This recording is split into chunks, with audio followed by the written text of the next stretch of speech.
Bum bum bum bum bum bum bum bum bum bum bum bum. The Peter Dislike Show. Bum bum bum bum bum bum bum. So I'm a math professor. So earlier this week, as I was getting ready to make some goals for next year, I did some math on my own life to find out how my grades are in various things and how what I need to work on going forward.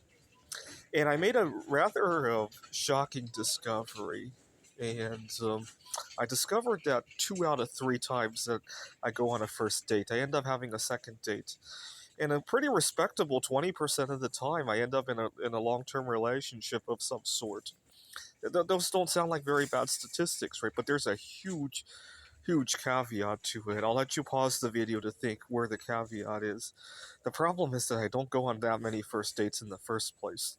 But the ones that I do, I completely hit the ball out of the park because when I went to Google the percentage of first dates that lead to a second date, it was not as high as some people said 50%, some people said 20%, some people said zero, and I'm the only one out there saying 2 out of 3, right? And the problem is that I don't get that many first dates in the first place, and I want to change that. And so I learned to do whatever I can to get that first date, if I have to push it a little bit, right? So lately, I learned that celery has a chemical that makes guys smell attractive to girls. And I've been eating a lot of celery. Actually, I'm out here shopping for clothes because my clothes are falling off as a result of my recent celery binge. Now, celery apparently has negative calories, but I think more importantly, it fills up your stomach, so that, preventing you from eating anything that has calories.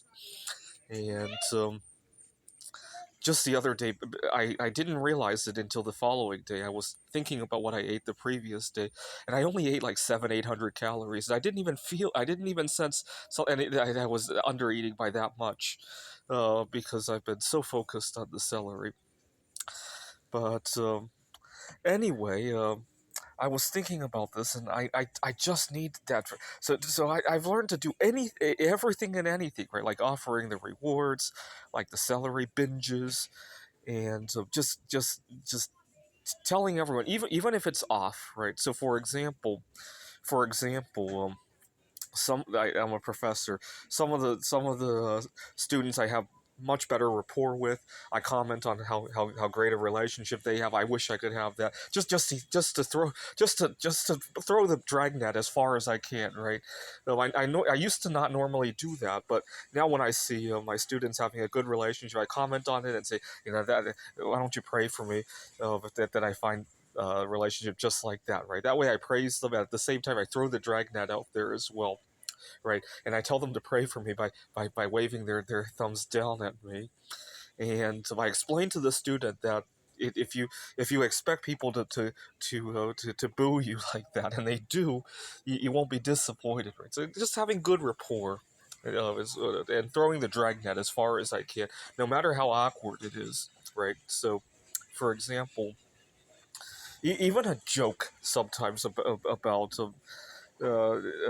so, for example, if there's somebody that I really shouldn't be asking out, sometimes a little joke about it can lighten things up a little bit, right? I'll give you an example of one time I had a joke just like that. I had been shopping for car insurance, and car insurance is one of those things where it makes you wish that you had a partner to share your car with, right? And the car insurance agent was showing me, the car insurance agent was also Taiwanese. So normally you don't joke about this here in the United States. But the insurance agent joked with me, why don't you get married? You'll save this much on your car insurance. And he pulled up on his computer how much the difference was. And it was an insult more than anything else. Because you got to remember, at the time I had just left a very toxic relationship. And to see that I'm losing money because of it was an insult more than anything else. I was upset, and when I got home, I went on to okcupid.com and I wrote, would anybody like to marry me so that the two of us could save on car insurance, right? It was a joke. The following day, uh, I got a message saying I'm interested, and I asked her, well, how much are you paying for car insurance, and what kind of car do you drive, and all that, because I thought she was interested in saving on the car insurance, and she doesn't even drive, and but she said she was interested in people who can think outside the box like that. And that was one of the 14 first dates that did lead to a second date. And so I think we met up 4 times altogether. Unfortunately, she moved home to China. She's a student, and she took a job in China after graduating. And so I've been kind of making lighthearted comments just like that, right? Like, for example, something comes up at work. If only I'll tell one of my female coworkers. If only I had a wife to cook for me. I could give my job 120% instead of 110, right? I said that to one of my female coworkers as a joke, right? That way I'm not really asking her out, but I'm throwing the dragnet out there as well, right? And if she knows somebody, she might think about me as well, right? Just throw the dragnet as far and wide as I can to circle all 8 billion people, and maybe even beyond, right? This is the Peter Dislike Show. Bum bum bum bum bum bum bum bum bum bum bum bum. The Peter Dislike Show. Bum bum bum bum bum bum bum.